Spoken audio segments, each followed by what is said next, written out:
If I had any, I would have used smoked paprika powder.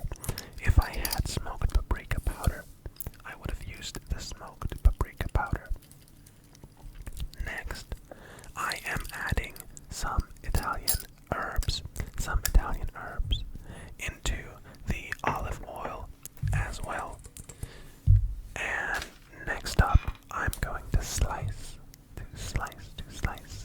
a cheek off of this lemon. I'm going to slice a cheek of the lemon off of the lemon, and I'm going to squeeze this cheek until there's no more juice left inside, until all of the juice is inside of the marinade. Next up is peeling a clove of garlic.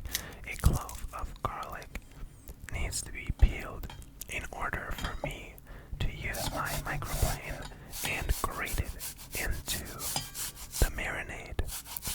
The garlic clove is being grated into the marinade. It's being grated into the marinade.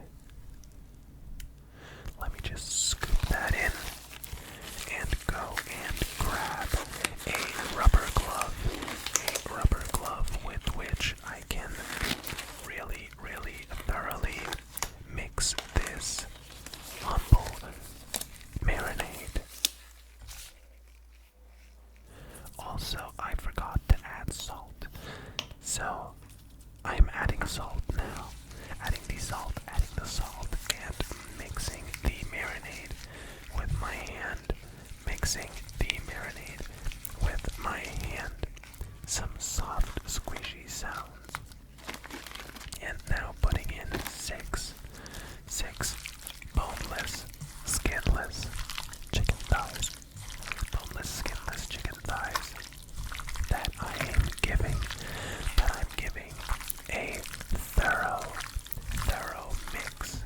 I'm giving a thorough mix to these chicken thighs in the marinade. And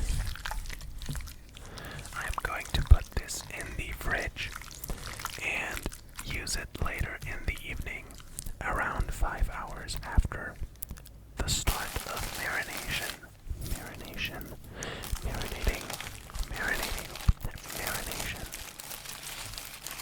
It is now in the evening. That's why the lighting has changed for the worse. The lighting, sadly, has changed for the worse. I am taking the core leaves, the inner leaves, out of this salad, out of this lettuce, so I can rip them apart into more manageable pieces, into more mouth-appealing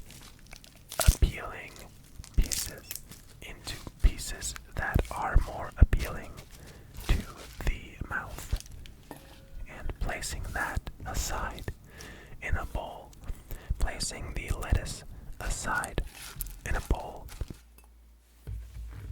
Next up is a cucumber. This is a field cucumber. It was sold as a field cucumber as opposed to just a cucumber. I am slicing some pieces of cucumber and making tiny strips, making some little strips, making a cucumber julienne, although I am not being particularly careful with the size of the strips. I did not need them to be uniform in this case. If I needed them to be uniform, I would have tried my best. Next up, we have this beautiful red and kind of green at the top tomato that that's just what they look like. I bought these tomatoes and half of them were green and half of them were kind of this mix of red and green. But the flesh is beautiful. They have a beautiful flesh inside and are very juicy and flavorful. I am slicing the tomato into tiny rectangles that I can put inside this Döner Kebab. These are most of the vegetables prepped. Most of the vegetables are now prepped. The only thing left would be some raw onion that I am going to mix with some parsley and some sumac.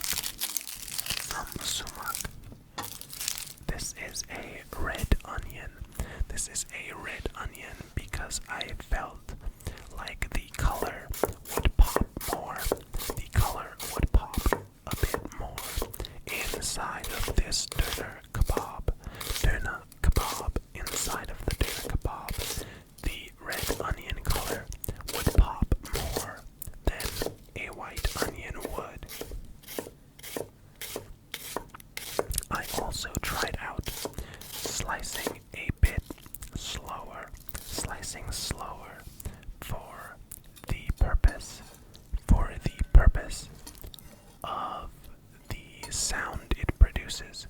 for the purpose of the sound it produces. I tried to do slower cuts.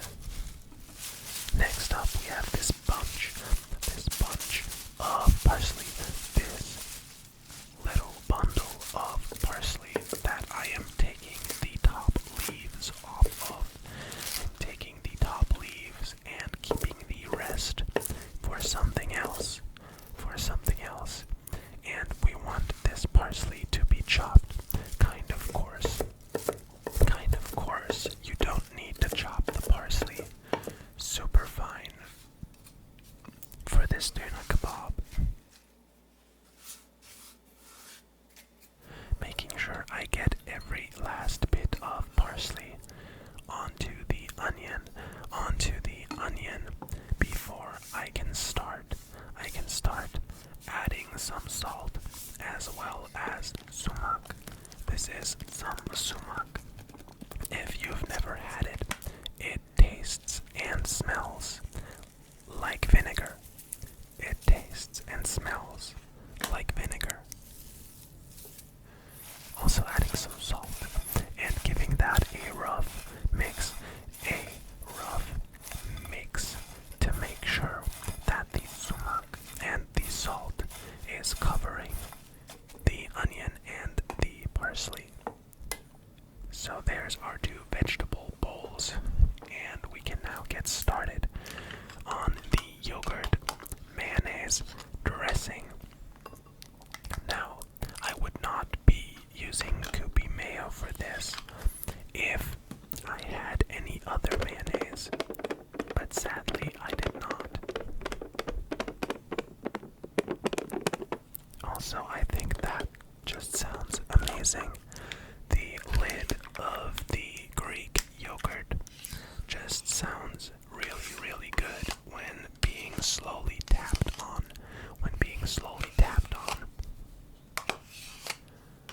I am taking this entire cup of Greek yogurt as well as the smaller dollop of Koopy mayonnaise, adding some of the Italian herbs, some salt, and a generous glug of olive oil before mixing this. Now, in hindsight, I would have used my tiny rubber spatula for mixing this like I usually do, but for some reason I thought this was the move. But I had to do it very slowly in order to not just produce glass against metal clinking sounds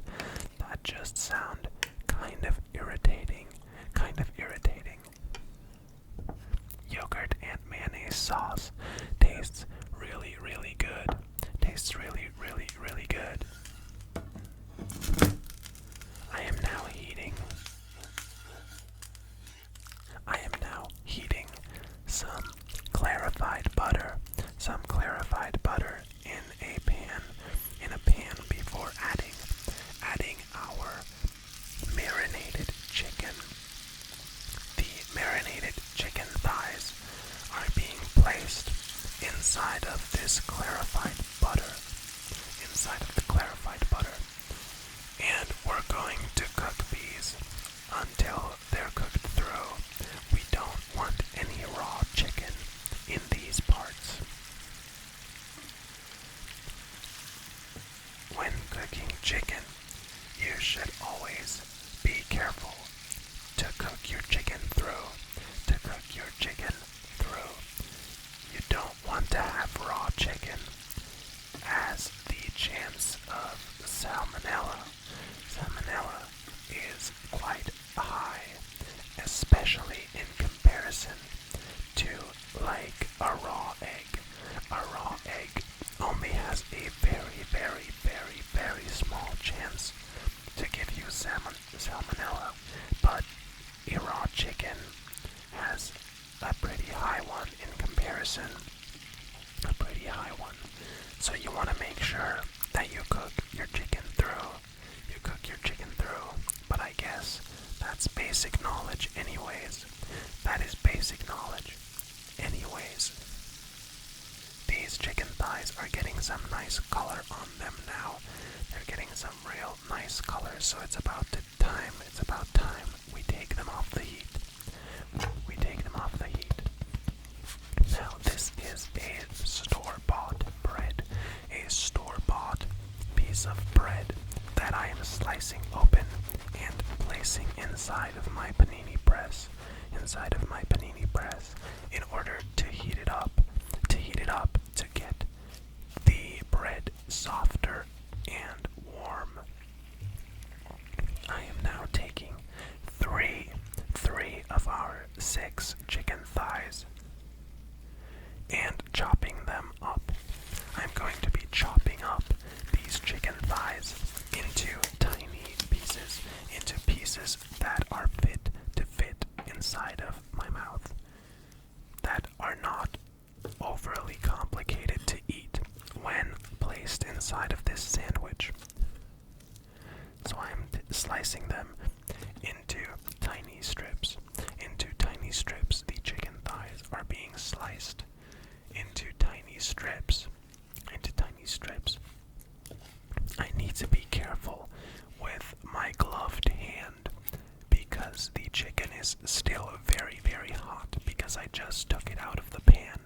I just took the chicken out of the pan and it is still steaming hot, so I cannot really grip the chicken with my hands. I have to just kind of hold it in place when slicing. Now it is time that we fill this sandwich up. We need to fill this sandwich with the chicken thighs, the vegetables, the onion, parsley, sumac mix. It's sumac. It's not sambal. It's sumac. First, I am adding the yogurt mayonnaise dressing, the yogurt mayonnaise sauce into the sandwich, and following that with the chicken thighs. I am following that up with the chicken thighs. I'm following it up with chicken thighs. And then with the lettuce. I am placing the lettuce, and then the tomato, then the cucumber, placing the cucumber inside of the sandwich, and following that up with the onion, parsley, sumac mix. The onion, parsley, sumac mix is being placed in the sandwich last. And I'm now going to wrap this in in aluminum foil so it is easier to eat.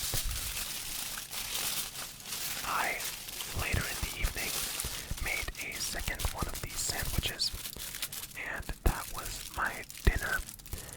Thank you very much for watching. Thank you very much for watching. I hope you enjoyed this video. And I hope you have a wonderful rest of your day or night. If you enjoyed the video, please consider dropping me a like or a subscribe and comment on what you would like to see next. Thank you for watching. Goodbye.